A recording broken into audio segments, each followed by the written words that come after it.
एक बार एक व्यक्ति अपनी जिंदगी से बहुत दुखी हो रहता है। वो हर बार सोचता है कि आखिर भगवान ने मुझको जन्म क्यों दिया, सारी समस्याएं सिर्फ मेरे लिए ही क्यों बनाई हैं। मैं जो चाहता हूं वो कभी होता नहीं है और मैं कितना परेशान रहता हूं, इस बात को मैं किसको बताऊं।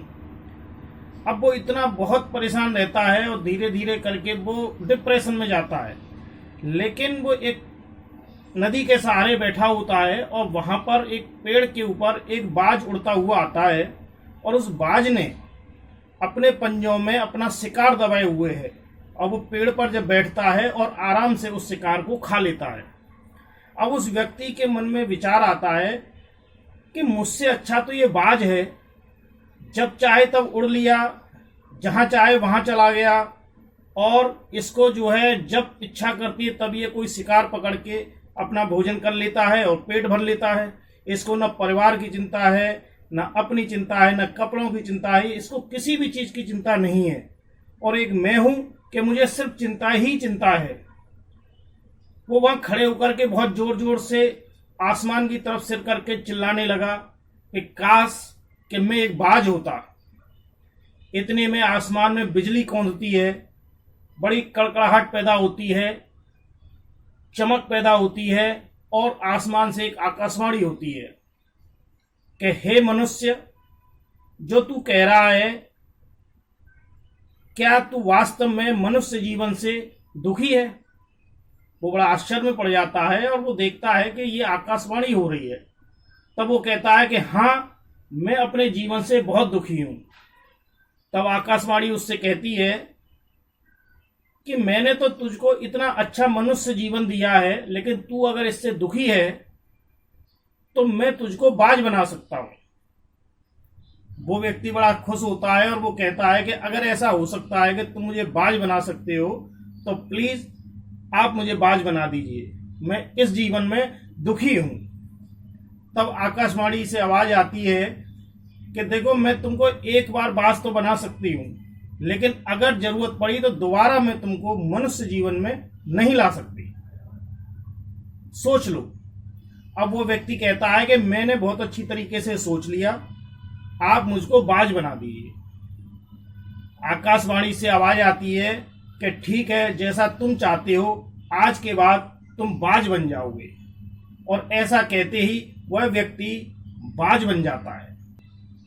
बाज बनने के बाद में वह व्यक्ति बड़ा खुश होता है और वो कहता है कि अब मेरी सारी समस्याएं खत्म हो गई, अब मुझे किसी चीज की कोई चिंता नहीं है। और वो अपने पंख फैला करके वहां से उड़ जाता है। वो दिन भर उड़ता है, शाम होने लगती है, वो खुशी खुशी उड़ रहा है, इस पेड़ से उस पेड़, यहां से वहां, नदी के उस पार चला जाता है। फिर उसको भूख लगती है, शाम होते होते वो सोचता है कि भाई कुछ शिकार कर लूं, तो उसको कहीं एक शिकार भी मिल जाता है और वो उसको खा करके अपना पेट भर लेता है और तुरंत जाकर के वो एक पेड़ पे बैठ जाता है। वहां पहुंच के वो अपने आप को बड़ा खुश नसीब समझता है कि देखो, आज मैं इतना खुश हूं कि मुझे अब कोई चिंता नहीं है, अब मैं रोज अपना शिकार पकड़ूंगा और रोज खा लूंगा। अचानक उसको मन में लगता है कि यार, मैं पेड़ पर कब तक बैठूंगा, मेरा भी एक छोटा सा घोंसला होना चाहिए।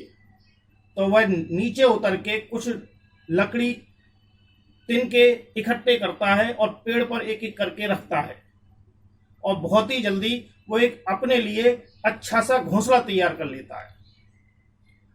रात को वो उस घोंसले में बड़े आराम से सोता है। सुबह उठते ही वह फिर जंगल की तरफ निकल जाता है और चारों तरफ घूमते घूमते वो शिकार की तलाश करता है। उसको भूख लगने लगती है, लेकिन आज उसको कोई भी शिकार नहीं मिल पा रहा है। अब वो काफी देर तक उड़ता है, उसको थकान हो जाती है। वो सोचता है कि यार, एक शिकार कहीं मिल जाए। वो दर दर की ठोकरें खाते हुए एक पेड़ के ऊपर बैठ जाता है। अचानक उसको दिखाई देता है कि नीचे एक बीमार चिड़िया बैठी हुई है और वो उस बीमार चिड़िया के ऊपर झपट पड़ता है और उसको वो पकड़ के मार के खा जाता है। उसका पेट भर जाता है और वो वापस अपने घोंसले में चला जाता है। दूसरे दिन वो फिर शिकार के लिए निकलता है, लेकिन आज उसको न तो कोई बीमार चिड़िया मिली न कुछ मिला। वो काफी दूर तक घूमते घूमते बहुत थक जाता है। थकते थकते वो एक पेड़ पर जाके बैठ जाता है। अचानक से आंधी तूफान चलने लगती है और बहुत तेज आंधी आती है। उसकी वजह से वह जो है उस पेड़ से नीचे गिर जाता है और पेड़ से नीचे गिरने के बाद में वो ऐसी जगह गिरता है कि जहां पर कुछ कांटे पड़े हुए थे और उन कांटों के ऊपर उसका पंजा पड़ जाता है। पंजा पड़ते ही उसका पंजा घायल हो जाता है और वो काफी दर्द सहन करता है। अचानक फिर बारिश शुरू हो जाती है और बारिश की वजह से वो अपने आप को बचाता हुआ इधर से उधर भागता रहता है, दौड़ता रहता है, उड़ता रहता है, लेकिन वो बारिश में भीग ही जाता है। कुछ देर में बारिश बंद हो जाती है, मौसम सुहावना हो जाता है। अब उसको भूख लगी है, साथ में उसके पंजे में जो घाव हुआ है उससे भी दर्द उसको हो रहा है। तब वो फिर दोबारा उड़ने की कोशिश करता है और उड़ जाता है।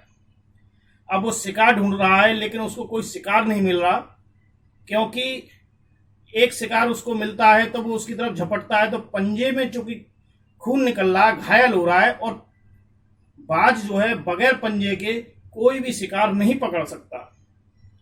अब वो भूखा ही रह जाता है और थक हार के एक पेड़ पर बैठ जाता है।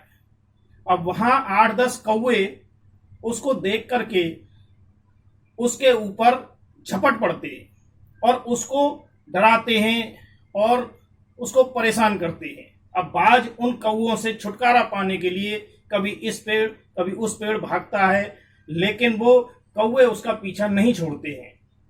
फिर उसको ध्यान आता है कि मैं तो बहुत ऊंचाई तक उड़ सकता हूं क्योंकि मैं बाज हूं और कौवे इतनी ऊंचाई तक नहीं उड़ पाएंगे, तो आखिर मैं इनसे ज्यादा ऊंचाई पर उड़ करके इनसे अपना बचाव कर सकता हूं। और वो काफी ऊंचाई तक उड़ने लग जाता है और काफी ऊंचाई तक कौवे भी उसका पीछा करते हैं, लेकिन वो बादलों के पार चला जाता है। कौवे वहां तक नहीं उड़ पाते। आखिर में वो उन कौवों से बचता बचाता अपने घोंसले की तरफ पहुंचता है और वहां देखता है कि आंधी तूफान की वजह से उसका घोंसला भी उजड़ चुका है। अब वो थका हुआ भी है, भूखा भी है और उसका पैर भी घायल है। वो वहां से फिर उड़ता हुआ दूसरी तरफ एक शहर की तरफ चला जाता है और वहां देखता है कि एक हॉस्पिटल में कुछ लोग अपना इलाज करा रहे हैं। अब उसको ख्याल आता है कि काश मैं अगर मनुष्य ही होता तो आज मैं अपना इलाज इस हॉस्पिटल में जाकर के करा सकता था।